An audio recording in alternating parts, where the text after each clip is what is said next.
আসসালামু আলাইকুম এভরিওয়ান, আশা করি সবাই ভালো আছেন। ভিউয়ার্স, আজকে আমি আপনাদের জন্য নিয়ে আসলাম ফেসবুক কভার আর্টের ফ্রি পিএলপি ফাইল।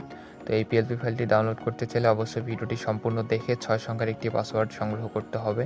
তারপর ডেসক্রিপশন বক্সে দেওয়া লিঙ্কে ক্লিক করে ডাউনলোড করতে হবে। পিএলপি ফাইলটি ডাউনলোড হয়ে গেলে আপনারা কোথাও ক্লিক না করে ডিরেক্ট আপনারা পিক্সেল অ্যাপ্লিকেশনটি ওপেন করবেন। তো পিক্সেল অ্যাপটির প্রো ভার্সন চাইলে অলরেডি আমার চ্যানেলে ভিডিও আপলোড করা আছে, আপনারা সেই ভিডিওটি দেখে খুব সহজেই পিক্সেল ল্যাবের প্রো ভার্সনটি ডাউনলোড করে নিতে পারবেন। তো ভিউয়ার্স, আপনারা অনেকেই পিএলপি ফাইলটি ডাউনলোড করার পর কাস্টমাইজ করতে পারেন না।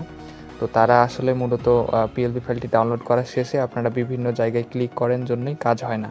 তাই আপনারা যদি কোনো জায়গায় ক্লিক না করে ডিরেক্ট পিক্সেল ল্যাব অ্যাপ্লিকেশনে গিয়ে কাস্টমাইজ করতে চান তাহলে খুব সহজ হবে এবং কোনো সমস্যাই হবে না। পিএলপি ফাইলটি ডাউনলোড হয়ে গেলে আমাদের সিম্পলি পিক্সেল ল্যাব অ্যাপ্লিকেশনটি ওপেন করে আমার হ্যান্ড পয়েন্টার লক্ষ্য করে ভিডিওটি কন্টিনিউ করুন। আমি যেইভাবে পিএলপি ফাইলটি কাস্টমাইজ করে নিব আপনারা আপনাদের পিকচার অথবা নাম অনুযায়ী আপনারা কাস্টমাইজ করে নিতে পারবেন। তো চলুন ভিডিওটি শুরু করা যাক।